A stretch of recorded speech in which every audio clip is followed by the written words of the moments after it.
Hello guys, good morning. कैसे हैं आप सब लोग? उम्मीद होगी घर पे होंगे सब लोग। सुरक्षित रहिए, घर पे रहिए। लॉकडाउन का समय चल रहा है, अपना ध्यान रखिए, अपने घर वालों का ध्यान रखिए।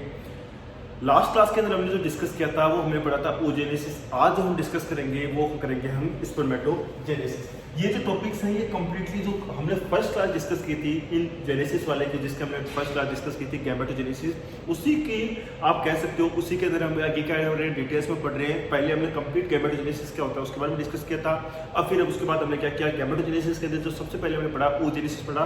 आज जो हम डिस्कस करेंगे वो पढ़ते हैं हम स्पर्मेटोजेनेसिस। ठीक है, कि स्पर्म होता है, उस स्पर्म का मैच्योरेशन कैसे होता है, उसके अंदर कौन कौन सी स्टेज होती है जिससे होके एक फाइनल प्रोडक्ट बनता है जो कि क्या होता है, रेस्पॉन्सिबल होता है आपके किसके लिए, रिप्रोडक्शन के लिए। आज उसके बारे में डिस्कस करते हैं।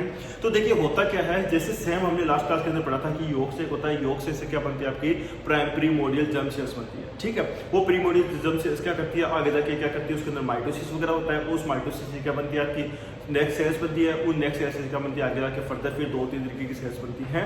और ऐसे क्या होता है, सेल का डिफरेंशिएशन, साइटो डिफरेंशिएशन होता रहता है। ठीक है, तो देखिए होता क्या है कि स्पर्मेटोजेनेसिस की जो प्रोसेस होती है उसमें क्या होता है, सबसे पहले क्या आता है आपका प्रीमोर्डियल जर्म सेल्स आती है। क्या होता है, प्रीमोर्डियल जर्म सेल्स आती है।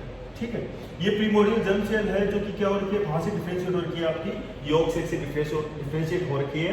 ये प्रीमोर्डियल जर्म सेल्स आती है। उसके बाद क्या होता है, इसके अंदर हमने क्या कहा था, कंटिन्यूसली क्या होता है, माइटोसिस माइटोटिक डिवीजन वगैरह होता रहता है, जिसके कारण क्या करती है, कंटिन्यूसली क्या करती है, ये अपना प्रोलिफरेशन वगैरह करती रहती है। ठीक है, तो इसके कारण इसमें क्या हुआ, माइटोसिस हुआ। इसके अंदर क्या हुआ, माइटोसिस हुआ। और उस माइटोसिस होने के कारण क्या हो गया, फर्स्ट सेल बनी किसकी, प्रीमोर्डियल जर्म सेल्स की। माइटोसिस होने के बाद जो फर्स्ट सेल बनी, उस फर्स्ट सेल को बोलते हैं आपका प्राइमरी स्पर्मेटोसाइट। उसको हम क्या बोलते हैं, प्राइमरी स्पर्मेटोसाइट। हम बात करें स्पर्मेटोजेनेसिस की, इसलिए इसको हमने क्या बोल दिया, प्राइमरी स्पर्मेटोसाइट बन दी।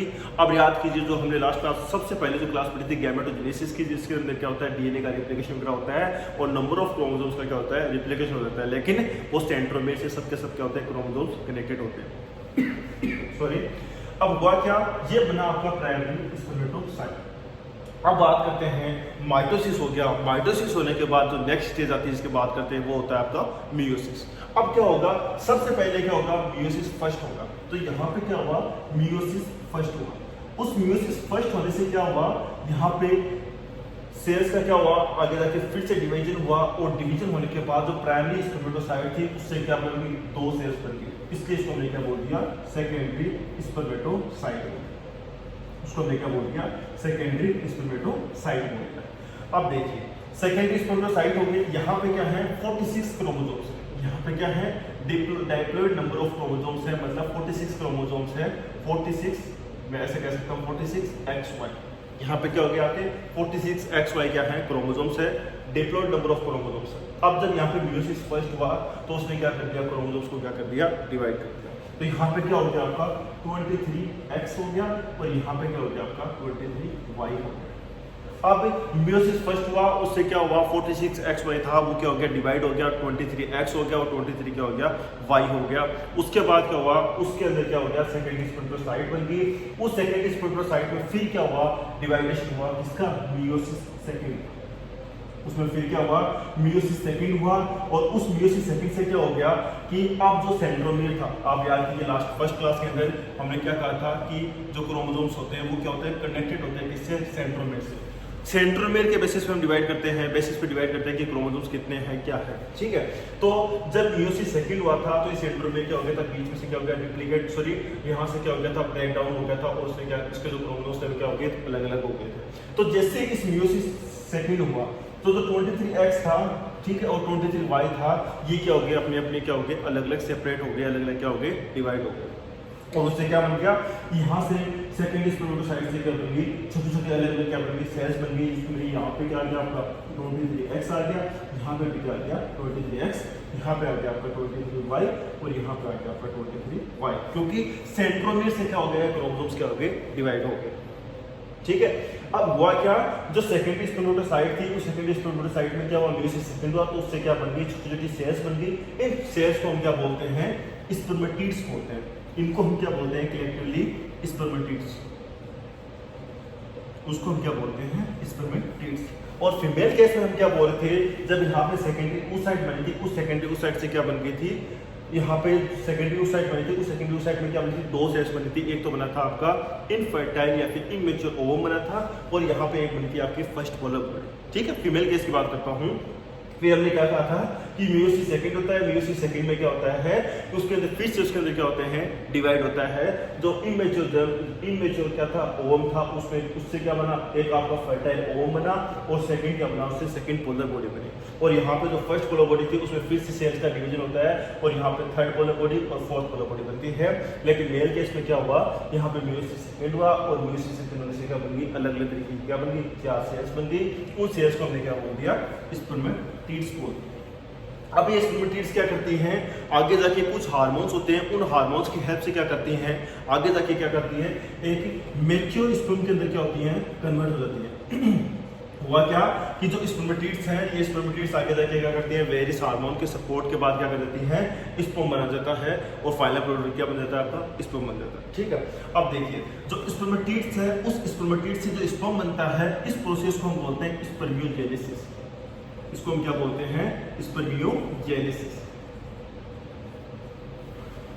स्पर्मेटिड से स्पर्म का होना, मैच्योरेशन होना, स्पर्मेटिड से क्या, किसका, स्पर्म का होना, उसको हम क्या बोलते हैं, स्पर्मियोजेनेसिस। देखिए होता क्या है, यहाँ पे बहुत सारे हार्मोन्स का क्या होता है, रेस्पॉन्सिबल करते हैं इस प्रोसेस को कंप्लीट करवाने के लिए। देखिए होता क्या है, आप सबको पता होगा कि हाइपोथैलेमस क्या करता है, रिलीजिंग हार्मोन सीक्रेट करता है। उसने क्या किया, गोनिडोट्रोपिन रिलीजिंग हार्मोन सीक्रेट करवाया। उसने क्या करवाया, गोनिडोट्रोपिन रिलीजिंग, सॉरी उसने क्या करवाया, हाइपोथैलेमस ने क्या करवाया, गोनिडोट्रोपिन रिलीजिंग हार्मोन सीक्रेट करवाया। वो हार्मोन्स किसके पास गए, आपके एंटीरियर पिट्यूटरी के पास। वो कहाँ चले गए, एंटीरियर पिट्यूटरी। एंटीरियर पिट्यूटरी क्या करती है, गोनिडोट्रोपिन रिलीजिंग हार्मोन के प्रोड्यूस में क्या करती है, दो हार्मोन सीक्रेट करती है। एक तो करता है आपके एफएसएच और सेकंड क्या करता है आपका एलएच। तो उसने क्या किया, एंटीरियर पिट्यूटरी ने दो हार्मोन सीक्रेट किया। फर्स्ट में सीक्रेट किया आपका फॉलिकल स्टिमुलेटिंग हार्मोन, और सेकंड हार्मोन उसने सीक्रेट किया वो क्या था, आपका ल्यूटिनाइजिंग हार्मोन। ठीक है, फर्स्ट क्या हो गया आपका एफएसएच हो गया, सेकंड क्या हो गया आपका एलएच हार्मोन हो गया। ठीक है, अब आगे क्या हुआ कि जो एफएसएच है, ठीक है, ये एफएसएच क्या करता है, आगे जाके कि कुछ सेल्स पे क्या करता है, काम करता है। ठीक है, एफएसएच क्या हो गया, फॉलिकल स्टिमुलेटिंग हार्मोन, एलएच हो गया आपका ल्यूटिनाइजिंग हार्मोन। ये एफएसएच क्या करता है आपका, उससे पहले मैं एलएच की बात कर लेता हूँ, सॉरी। एलएच क्या करता है, आपकी कुछ सेल्स होगी जिनका आपने नाम सुना होगा, लीडिंग सेल्स। लीडिंग सेल्स, ये एलएच क्या करता है, उन लीडिंग सेल्स के पास जाता है, और लीडिंग सेल्स से क्या करती हैं, आप लोगों को पता होगा कि जो मेल एंड्रोजन हार्मोन होता है, जिसकी मैं बात करता हूँ टेस्टोस्टेरोन, वो टेस्टोस्टेरोन कहाँ से सीक्रेट होता है, वो लीडिंग सेल्स से सीक्रेट होता है। तो लीडिंग सेल्स क्या करती हैं, टेस्टोस्टेरोन का क्या करती हैं, प्रोडक्शन। ठीक है, लीडिंग सेल्स ने क्या करवा दिया, टेस्टोस्टेरोन का क्या करवा दिया, प्रोडक्शन करवा दिया। एलएच हार्मोन का तो ये काम होता है। अब बात करते हैं एफएसएच की। ठीक है, एफएसएच क्या जाता है, आपका एक सेल्स के पास जाता है, आपने नाम सुना होगा सर्टोली सेल्स, आपने नाम सुना होगा सर्टोली सेल्स। इन चीजों को हम आगे डिस्कस करेंगे जब हम मेल रिप्रोडक्टिव सिस्टम आगे डिटेल में पढ़ेंगे उसके बाद। तो देखिए हुआ क्या कि एफएसएच ने क्या किया, सर्टोली सेल्स के पास गया। सर्टोली सेल्स का काम क्या होता है, आप लोगों को पता होगा कि सर्टोली सेल्स को क्या बोलते हैं, नर्स सेल बोलते हैं। ठीक है, उनको हम क्या बोलते हैं, नर्स सेल। नर्स सेल इसलिए बोलते हैं कि क्या होता है कि जो एक इमेच्योर जो स्पर्म होता है, ठीक है, जिसका क्या हो रखा है आपकी टेस्ट स्टेज में, जिसका क्या हो रखा है, प्रोडक्शन हुआ, लेकिन वो टेस्ट स्टेज में जब बनता है उस टाइम क्या होता है, इमेच्योर होता है। लेकिन आपकी जो एपिडाइमिस ग्लैंड होती है, जो कि क्या होती है, पोस्टीरियर लेटरल साइड में जो टेस्ट स्टेज होती है उसके साथ क्या होती है, सिचुएटेड होती है। वो क्या करती है, उस इमेच्योर स्पर्म क्या करवाती है, इमेच्योर करवाती है। आगे हम डिटेल में पढ़ेंगे चीज़ों को। तो हुआ क्या कि एफएसएच हार्मोन जब सर्टोली सेल्स के पास जाता है, सर्टोली सेल्स का काम क्या था कि जो इमेच्योर स्पर्म है उसको क्या करवाना, न्यूट्रिशन प्रोवाइड करवाना, उसको क्या करवाना, सपोर्ट प्रोवाइड करवाना। तो ये सर्टोली सेल्स को इसलिए हमने क्या बोल दिया, नर्स सेल्स बोल दिया। ये सर्टोली सेल्स क्या करती हैं, एक काम तो मैंने आपको बता दिया कि इनका काम क्या है, न्यूट्रिशन प्रोवाइड करवाना, किसको, इमेच्योर स्पर्म को। ठीक है, उसको क्या करवाना, न्यूट्रिशन प्रोवाइड करना, उसको सपोर्ट प्रोवाइड करना। दूसरा ये सर्टोली सेल्स का काम क्या होता है, इन स्पर्मेटिड से जो स्पर्म बन रहा है, उस स्पर्म की जो प्रोसेस थी उसको मैंने क्या बोलता था, स्पर्मियोजेनेसिस बोल दिया था।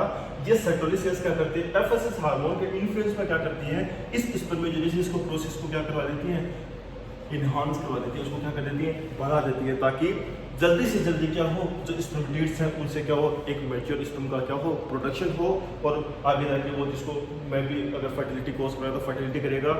ठीक है, या फिर आगे जाके अगर उसका कुछ यूज़ नहीं हुआ तो क्या हो जाएगा, वहाँ पे डिग्रेड हो जाएगा। ठीक है। तो कहने का सेंस क्या है कि ये जो प्रोसेस होती है क्या होती है, वेरियस हार्मोन के इन्फ्लुएंस में होता है। सबसे पहले आपका हाइपोथैलेमस क्या करता है, एक रिलीजिंग हार्मोन सीक्रेट करता है, इसको मैंने बोलते हैं गोनेडोट्रोपिन रिलीजिंग हार्मोन। ये गोनेडोट्रोपिन रिलीजिंग हार्मोन क्या करता है, पिट्यूटरी के पास जाता है, वहां से क्या होता है, दो हार्मोन सीक्रेट होते हैं, एक तो होता है आपका एफएसएस, सेकंड होता है आपका एलएच। एलएच हार्मोन क्या करता है, लीडिंग सेल्स पे जाके काम करता है। लीडिंग सेल्स का काम क्या है, टेस्टोस्टेरोन का क्या करवाना, प्रोडक्शन करवाना, ठीक है। एग्जाम्स के अंदर एक और क्वेश्चन आ रखा है कि primary source of testosterone production, primary source of testosterone का प्रोडक्शन कहां से हो गया, आपका टेस्टिस से हो गया, क्योंकि टेस्टिस के अंदर क्या होती है, लीडिंग सेल्स होती है, ठीक है। टेस्टिस से क्या होती है, आपकी लीडिंग सेल्स होती है, जहां पे क्या होता है, आपका टेस्टोस्टेरोन का प्रोडक्शन होता है। और यहाँ पे एफएसएस ने क्या किया, साइटोलिसिस के पास किया, साइटोलिसिस ने क्या करवाया, स्पर्मेटोजेनेसिस के प्रोसेस को क्या करवा दिया, एनहांस करवा दिया in the presence of FSS hormone. उससे क्या हुआ, जो स्पर्मेटोजेनेसिस थे उन स्पर्मेटोजेनेसिस से क्या बन गया, स्पर्म बन गया। और स्पर्म एक क्या था, एक मैच्योर फाइनल प्रोडक्ट है जो कि क्या करेगा, आप क्या आगे जाके क्या करवा सकता है, फर्टिलिटी कोज करवा सकता है, ठीक है। ये जो हमने पढ़ा ये था आपका स्पर्मेटोजेनेसिस। गैमेटोजेनेसिस की क्लास हमारी कंप्लीट हो गई है। गैमेटोजेनेसिस के अंदर हमने कंप्लीट गैमेटोजेनेसिस पढ़ा, कैसे गैमेटोजेनेसिस होता है। और फिर हमने उसके बाद एक नेक्स्ट क्लास ली थी जिसमें हमने पढ़ा था oogenesis। oogenesis कैसे क्या होता है, कंप्लीट होता है बिफोर बर्थ और आफ्टर बर्थ, उसके बारे में हमने डिस्कस किया था। और आज जो क्लास हमने डिस्कस की है वो हो गई आपकी स्पर्मेटोजेनेसिस की। नेक्स्ट क्लास में मिलते हैं नए टॉपिक के साथ, तब तक अपना ध्यान रखिए। लॉकडाउन का टाइम है, घर पे रहिए, पढ़िए जितना हो सके, एग्जाम्स आने वाले हैं। और